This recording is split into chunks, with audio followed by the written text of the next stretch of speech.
2025 का आज आखिरी दिन है और कल सुबह सब 2026 की नई सुबह दिखेंगे। As a brand, as a IT brand आप से मैं सवाल करना चाहूँगी, कैसा रहा आपका 2025 और कैसे देखते हैं आप पाकिस्तान को आईटी की एक नई दुनिया में? जी, सबसे पहले बहुत-बहुत शुक्रिया और जितने भी लोग सुन रहे हैं उन सबको नया साल मुबारक। और ये जो साल रहा है काफी बेहतर रहा है। आपने देखा होगा कि रिकॉर्ड एक्सपोर्ट्स किए हैं आईटी इंडस्ट्री ने पाकिस्तान की, और इसके अलावा कुछ एरियाज में हमने ग्रोथ भी की है, फ्रीलांसर्स भी काफी इंक्रीज हुए हैं, ट्रेनिंग वगैरह डेवलपमेंट भी हुई है। इसके अलावा पीडीए जो पाकिस्तान डिजिटल अथॉरिटी है उसका कयाम और क्रिप्टो को रेगुलराइज करने के लिए उसकी भी रेगुलेटरी अथॉरिटी बन रही है, उसमें भी काम हुआ है और हुआ है बल्कि हो रहा है। इसके अलावा साइबर सिक्योरिटी के हवाले से भी काफी चीजें हुई हैं। तो इसका सिर्फ सिंपल है कि मेरा मैसेज होगा कि support IT network, support Pakistan. आज चैलेंजेस इसके अंदर जो है वो काफी सारे भी है। जहाँ अच्छी चीजें हुई हैं, मुझे थोड़ा सा चैलेंजेस है वो ये है कि हमें अभी तक फॉरेन इन्वेस्टमेंट इस तरह से हमें चाहिए, उस तरह से अभी तक वो हम उसको हासिल नहीं कर पाए, अट्रैक्ट नहीं कर पाए लोगों को ज्यादा। लेकिन इसके अलावा ये है कि जो दूसरा चैलेंज है वो ये है कि फाइनेंसिंग का जो है वो बहुत बड़ा एक गैप है आईटी इंडस्ट्री के लिए, क्योंकि आईटी इंडस्ट्री ज्यादातर जो है मैन पावर पर होती है, तो उसके पास ऐसे एसेट्स नहीं होते और बैंकिंग जो है उसको इस तरह से फाइनेंस नहीं कर पाती। तो उसके लिए जो है वो पाकिस्तान में ज्यादा काम होना चाहिए, और इस पे कोई शक नहीं है कि हम अपने एक्सपोर्ट्स जो सर हमने किए हम उसे डबल बल्कि ट्रिपल भी कर सकते हैं। बस ये है कि देखिए Pakistan IT industry has already proven its strength. Now it needs continuity, confidence and commitment. If we stabilize the environment, this sector can redefine Pakistan's economic future. बिल्कुल।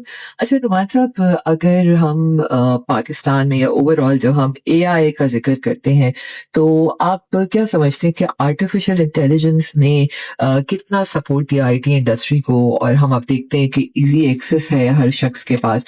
तो अब आने वाले वक़्तों में आप क्या देखते हैं कि जो ब्रांड्स हैं उनको किस तरह ओवरऑल पूरी दुनिया में और स्पेशली पाकिस्तान में किस तरह फ़ायदा हासिल कर सकते हैं? देखिए आईटी एआई मेरा ख्याल है देखें has changed the definition of brands। ठीक है ना जी। पहले ब्रांड्स जो है वो कम्युनिकेशन के ऊपर बिल्ड हुआ करते थे, आजकल है डेटा, पर्सनलाइजेशन और इंटेलिजेंस के ऊपर है। ठीक है ना। सो एआई जो है वो ट्रांसफॉर्म कर रहा है कि ब्रांड कैसे अंडरस्टैंड करे, किस तरह से एंगेज करे और किस तरह से कस्टमर को रिटेन करे। ठीक है जी। और एआई जो है वो ब्रांड्स को स्मार्टर बना रहा है और उसकी रीच जो है वो बढ़ा रहा है। टाइम जो कम से कम लग रहा है, जैसे पहले बहुत ज्यादा टाइम लगता था। ठीक है ना जी। और अब जो नया वर्ड है, बस वर्ड है, वो है personalisation is a new brand. ठीक है ना जी, थ्रू एआई। और मेरा मेरा सबको मैसेज यही होगा कि जो लोग अभी हैं एआई सबको आनी चाहिए, बिकॉज इवेंचुअली ये आपकी जरूरत बन जाएगी और उसके बगैर आपका काम उस तरह से नहीं चल सकता जिस तरह से आज चल रहा है। तो हर आदमी अपने अपने लेवल के ऊपर इसको समझे, सीखे और इसको इस्तेमाल करने की कोशिश करे। ठीक है जी। और इसी तरह ये है कि जहाँ फायदे होते हैं वहाँ नुकसान भी होते हैं, तो उसके लिए भी पहले से हमें तैयारी कर लेनी चाहिए, बजाय से कि रिएक्टिव मोड पर जाए, हम प्रोएक्टिवली इसके ऊपर काम करें।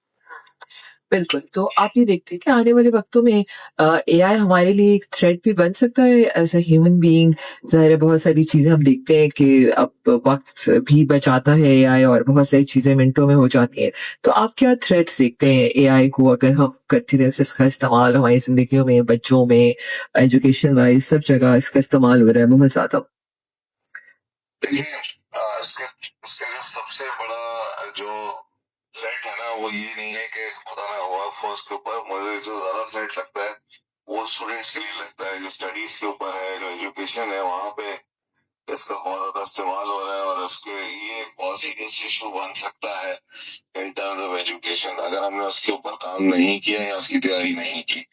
बाकी चीजें तो देखिए मुख्तलिफ technology from time to time आती रही है, हर एक चीज का पॉजिटिव और नेगेटिव इम्पैक्ट होता है। आप اس کو کس طرح ہینڈل کرتے ہیں, کس طرح سے پالیسی بناتے ہیں, کس طرح سے اس کا امپیکٹ لیتے ہیں.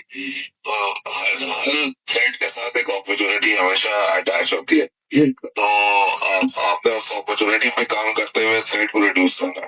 بالکل اور بالکل دوسری بات یہ ہے کہ ایک یہ بھی ہوتا ہے, کیونکہ برانڈ کے حوالے سے آپ نے بات کی, تو اے آئی جو ہے نا برانڈ ریپلیس نہیں کر رہا, ٹھیک ہے, اس کو اپ گریڈ کر رہا ہے, ٹھیک ہے, اس کو برانڈ کو سکھا رہا ہے, یعنی کہ جو لوگ اس پہ کام کر رہے ہیں کہ اس کو امبریس کریں انٹیلیجنس کو, ٹھیک ہے نا, اینڈ اس کو فیوچر کے حوالے سے پریڈکشن اور اس کے جو بھی معاملات ہیں, کس طرح سے وہ اپنی ریچ کو بڑھا سکتا ہے, اس میں وہ اس کو اسسٹ کر رہا ہے.